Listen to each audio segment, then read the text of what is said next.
Hello बच्चों, good morning everybody. Let's start with this question. ये question हम discussion करते हैं। क्या क्वेश्चन है? देखिए, बढ़िया क्वेश्चन है। Equivalent weight of FeC2O4 ferrous oxalate in the change. उसमें क्या क्या चेंज हो गए वो पूछा गया, और वो भी क्वेश्चन क्या पूछा गया है? इक्विवेलेंट वेट का, है ना। इक्विवेलेंट वेट की क्वेश्चन है। क्या फॉर्मूला है? Molar mass upon n factor. क्या फॉर्मूला है? Molar mass upon n factor है। तो चलो चलते हैं। उससे पहले एन फैक्टर बनाना पड़ेगा। मोलार मास तो अपने को कुछ दिया ही नहीं है, डायरेक्टली यम यम यम दिया है। यम यम यम मतलब मोलार मास। ऑप्शन में क्या दिया है पहला ये चेक करना बहुत बड़ी बात होता है। तो पहला ऑप्शन में आपने चेक कर लिया, क्या दिया गया ऑप्शन में? ये देखो, m/3, m/6, m/2, m/ मतलब ये क्या है? Molar mass by 3, molar mass by 6, molar mass by 2, molar mass by 1। मतलब आपको इक्विवेलेंट वेट के लिए क्या फॉर्मूला है? Equivalent weight equal to molar mass upon n factor है। तो मोलर मास के लिए तो यम ही लिखते हैं हम। समझ में आ रहे हैं? मोलर मास के लिए क्या लिखते हैं? यम ही लिखते हैं। तो अब इस क्वेश्चन में तो क्या क्या ऑक्सीडेशन एन फैक्टर मतलब ऑक्सीडेशन स्टेट कितने चेंज होगा वो चेक करेंगे। किसकी? ये देखो, इनका पहला तो कंपाउंड है। देखिए, इस कंपाउंड का ऐसे लिखेंगे, FeC2O4 है तो इसको ऐसे बनाएंगे। क्या बना दिया? देखो, Fe3+ है प्लस CO2 है। डन। ये क्वेश्चन है। तो मैंने आपको एक ट्रिक्स बता देता हूं, ध्यान से सुन लीजिए। बहुत सिंपल की चीज है। अगर आयनिक कंपाउंड है, इसका ऑक्सीडेशन नंबर अगर हमें चेक करना है ना, तो उसके लिए क्या करना? अगर ऐसा होता है तो इसको पहले थोड़ा सा तोड़ने के लिए कोशिश करो। तो तोड़ दिया तो क्या बनेगा? ये बन जाएगा, ये Fe2+ बनेगा प्लस C2O4 2- बनेगा। सर कैसे बोल सकते हो आप? अभी 2E+ ही बनेगा। हाँ देखो, मैं बता देता हूँ। ये C2O4 मतलब क्या है? COOH। ये COOH क्या नाम है? ऑक्जेलिक एसिड, है ना। ये दो हाइड्रोजन को निकाल दीजिए, ये C2O4 2- बनेगा। तो ये 2- है तो ये क्या बनेगा? 2+, क्योंकि चार्ज ऑलवेज क्या रहता है? इक्वल रहता है। तो पता चल गया, देखो आराम से। मतलब ये पी का आराम से पता चल गए, क्लियर हो गए। तो ये इसके साथ रिएक्ट करे, इसके ऊपर 2- चार्ज है तो इसके ऊपर डेफिनेटली क्या रहेगा? 2+ ही रहेगा।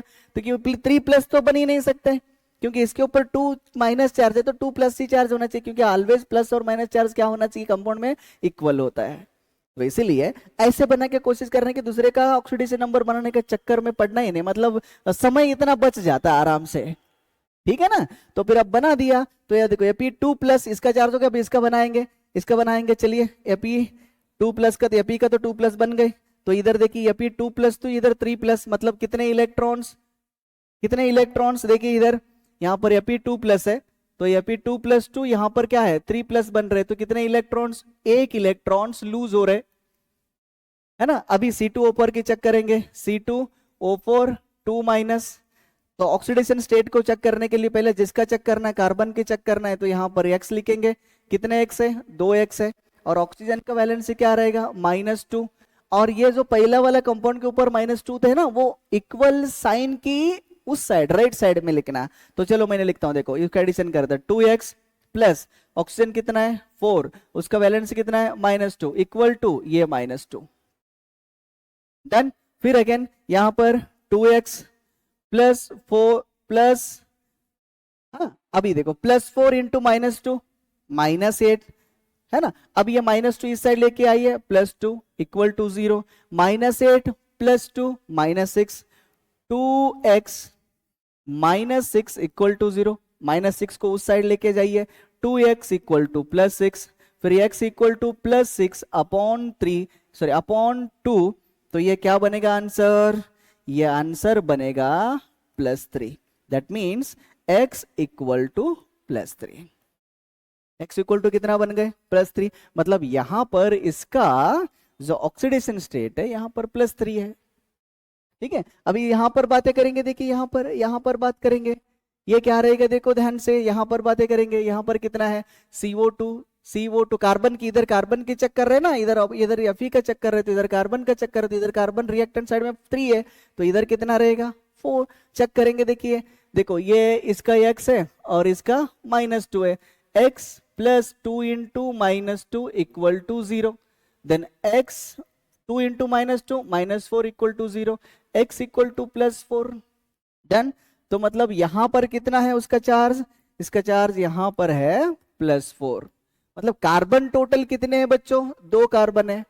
यहां पर कितने से कितने जा रहे हैं, देखो +3 से +4 जा रहे हैं, तो यहां पर भी इलेक्ट्रॉन्स क्या हो रहे हैं, लूज हो रहे हैं। क्लियर है। तो यहां पर एक Fe, नेक्स्ट लाइन में जाएंगे, देखिए ध्यान से, एक FeC2O4 से क्या क्या बन रहे हैं, देखो ध्यान से जरा, 2 अलग अलग कंपाउंड बन रहे हैं। तो एक कंपाउंड बन रहे हैं, एक कंपाउंड क्या बन रहे हैं, देखिए एक कंपाउंड मिल रहे हैं अपने को Fe3+ मिल रहा है, और दूसरा मिल रहा है, सॉरी दूसरा मिल रहा है, देखिए जरा दूसरा क्या मिल रहा है, दूसरा मिल रहा है कौन सी वाली, CO2 वाली, है ना। तो इसमें क्या है बच्चों, इसमें ऐसा है, इसमें ऐसा दिया गया, देखो इसमें इसका वैलेंस चेक करिए, इसमें ऑक्सीडेशन स्टेट कितना है, +2 है, और कार्बन का ऑक्सीडेशन स्टेट कितना है, +3 है, और यहां पर कितना है, +2 टू क्या बन गए, +3, एक इलेक्ट्रॉन्स लूज किया। यहां पर +3 से इधर कितना आ गए, +4, चेक करो ना, इधर कितना आ गए, ये देखो ये +3, और यहां पर कार्बन का +4, और ये +4 बन गए। तो +3 टू +4, एक इलेक्ट्रॉन्स क्या हो रहे हैं, लूज हो रहे हैं।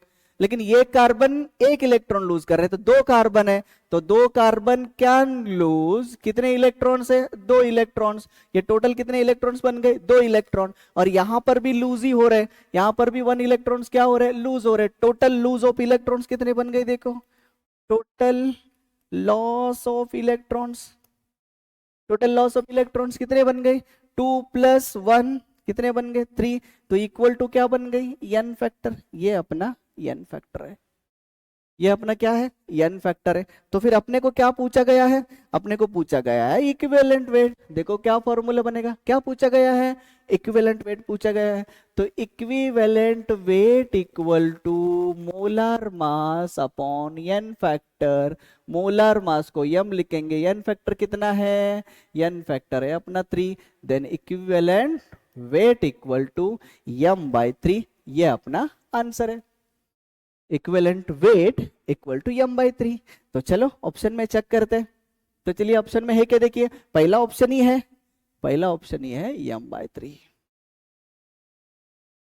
डन बच्चों, क्लियर, एकदम क्रिस्टल क्लियर, एकदम झकास, बढ़िया क्लियर हो गए, यस।